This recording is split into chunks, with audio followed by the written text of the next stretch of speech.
when I get with people to coach them or produce them about the songwriting, the lyrics thing comes up, and I always ask, what are you afraid of saying? What can't you talk about? And it's like, what do you mean I can talk about anything? Can you? Can you talk about, the times you failed? Can you talk about your broken relationship or your marriage? Or can you talk about any abuse things? And you go, whoa. Okay, you don't have to talk about anything. But as a songwriter, that's going to come up all the time, because as we start flowing in the part of our brain where we're just going to intuitive come up with things, we'll hit a wall, we go, oh, I can't talk about that. Or my mother will get offended, or I share this story many, many times, but I went to Nashville once to produce a record with an artist, and we had all these songs, and we started writing songs together. And every time we got into something really deep and beautiful, he'd go, oh, I can't sing that in public. I can't talk about that. So that's a question. It's not a judgment, but this is a question I ask you. What can you write about? And the reason I ask you that is because if you can write about, if you be transparent, and the more you can share about your life, the more you're able to put it down on paper and sing about it in a way that, it's not complaining or whining, but if you actually can talk about things, maybe you can help other people, because I think that's often the role of the songwriter, how we help people. And I want to share something with you. I've got another video up here that goes through the production cycle of this song and why I chose the production around this song. But I want to talk about the lyrics in this song that may help you think about writing songs for you. And the song is called Wouldn't It Be Nice? Lyrics by Chris Folsom, music also by me. But wouldn't it be nice? It's not the Beach Boys song, Wouldn't It Be Nice? Wouldn't it be nice? It's not that. It's anything but that. Again, you can't copyright a song title. It wasn't intentional. It didn't even come up at all with me. It ends up being that was the line in the song that says about what it's about, because the song is to someone going through some tough times. So let me go through the first verse and talk about maybe how you could think about this in yours. All right. Oh, here's all the lyrics. We'll go past that. Okay, verses 1 and 2. I think of, even though 6 lines could be a verse, I think of them as verse 1 and verse 2. And I'm singing to somebody. Okay, I'm singing to them. I'm talking to them. But originally when I wrote this song, I was singing to myself. And originally I wrote, I try to run just as fast as I can to escape all the things in my life that I hate, but they follow wherever I go. And that works, okay, first person. So I hide in a world I create on my own. I will battle my demons alone, ashamed to be asking for help. And my original kind of, even though I wrote the whole song like this, it felt like it's getting too melancholic, and it's a cry for help, because to get to the chorus in a minute, there is a cry for help. But if I turn that around, that's something about the first, second, and third person. If I can turn it around and sing it to someone, and even if I'm singing it to me and put a mirror in front of me, it changes the meaning of it, and it also helps me to say something maybe I wouldn't normally say. Chris, you try to run just as fast as you can to escape all the things in your life that you hate, but they follow wherever you go. Now, isn't that true for all of us? You think it doesn't. I hate this town, and you go to the next town. Well, you carry yourself with it, and you're the Debbie Downer. You're the pessimist. You're the angry person, or whatever. But we have to deal with them own things. So you hide in a world you create on your own. Very true for me. I often do that. You battle your demons alone, and this comes down to pride. How often it is hard to ask someone for help, and that's what I wanted to say in this song. Ashamed to be asking for help. Let me go to the chorus. But someone to lean on. And now if I had it first person, but someone to lean on, an ear I could bend, someone I could call a friend. Yeah? Not full of questions or foolproof advice, but a friend right now, it would be nice. That's how I had it originally. It'd be nice. A friend right now would be nice. That's how I wrote it. But it didn't work, and it didn't sing right. I didn't feel more powerful enough by turning it around to sing it to someone. And even if I am singing it to me, which kind of I am, but someone to lean on. Oh, wouldn't it be good? And I say this because at different times in my life, I have struggled with some of these things. I have struggled with anxiety and depression.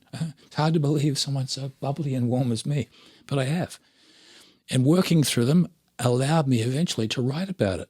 And I've actually written a whole lot of songs that have different parts of brokenness or overcoming fears and doubts and all those kind of things. And they're mostly the songs I get into film and television because they're addressing something without complaining. They're just a little snapshot of our life.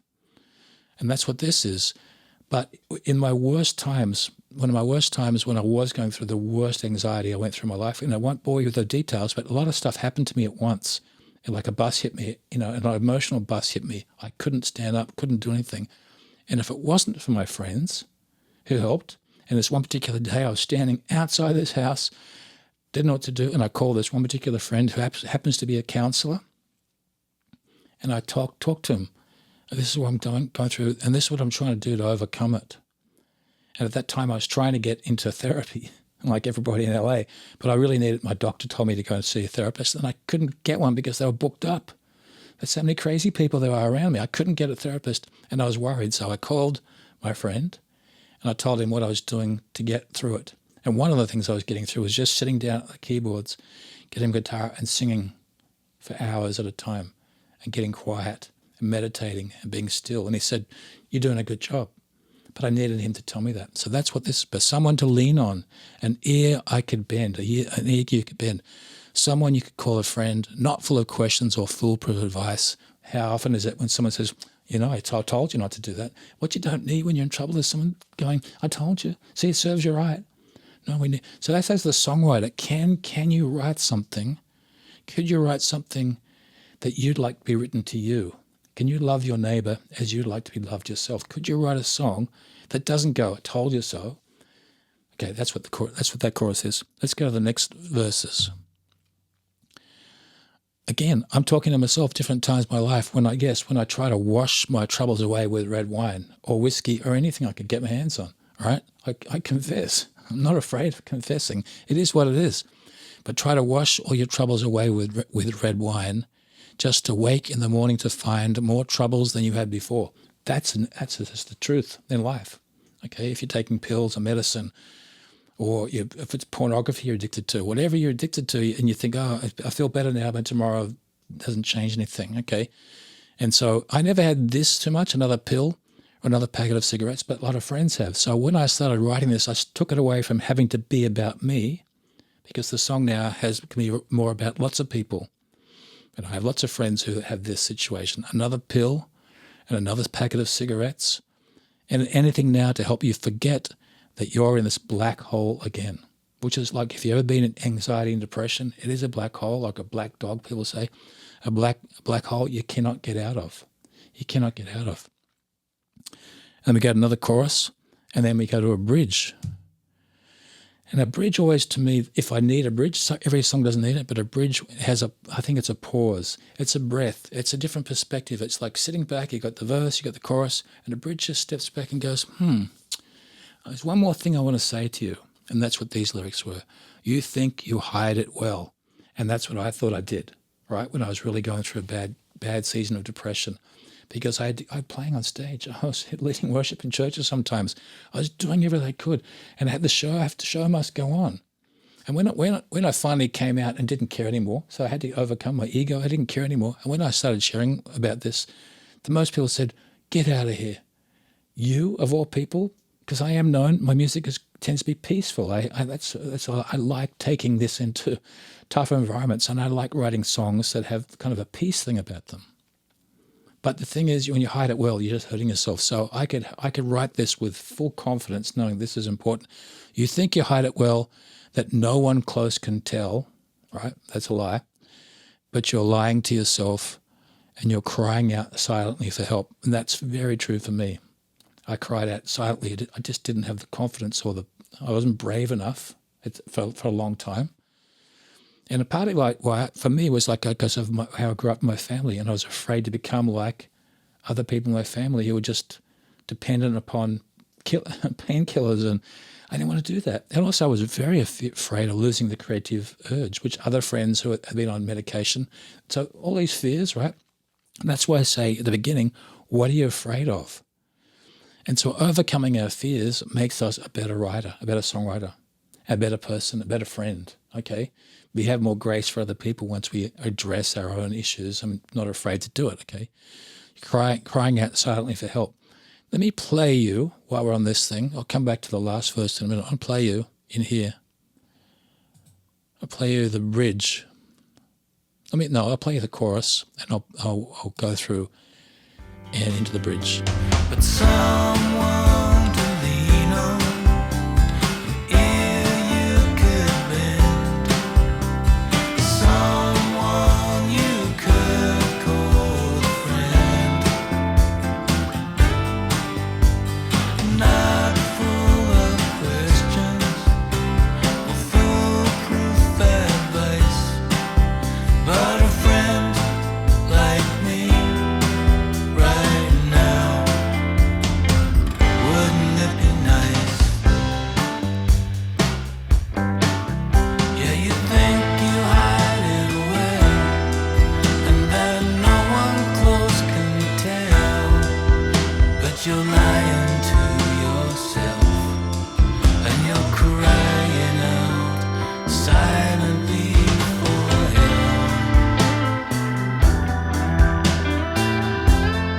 Creating the sound and creating the music for that track was also a very important part of building something around the lyrics and around the story, around the concept of singing to someone without sounding preachy, without sounding melancholic, without being too light, like happy. You think you hide it well? No. We have to have some sort of... So it was, that's a journey. In the other video, I'll link that to it, because that describes the production side, thinking those lyrics. So I got the lyrics, and they got the one more verse. Another thing that people who are pretending or covering up things, so you work just as hard as you can night and day. That's typical, right? So you work just as hard as you can night and day, hoping you can make time pass away and tomorrow the clouds may be gone. Again, covering it up. But these are things, for me, I was just writing about my life and about watching friends around me. But what can you do? Are you able to write without fear about situations that you've worked through? You don't have to tell everybody all the things that went wrong. I'm not being specific about things. I've been more specific in this video than I have been in this song. You don't have to do that, okay? But it's, for me, as I've gone out and perform, do concerts, or if I go into church and do something, I'm always sharing these kind of things, and I connect with the people that are hurt or broken, and they come forward, especially in a club. They come up and go, "How did you know that?" Well, I know some of it. Like, I didn't know all the parts of the song, but I've watched it, and some of it is me. What can you share? What can you share with other people in your songs? What are you afraid of? And what aren't you afraid of? And I just encourage you, don't be afraid. Step out. Write something that's going to reach someone in your neighborhood, in your community. Write a song that'll travel much further than just being nice and happy and saying the obvious things. Anyway, hopefully that helps a bit, or scares the heck out of you. But otherwise, subscribe, and I'll see you up here again soon. Cheers.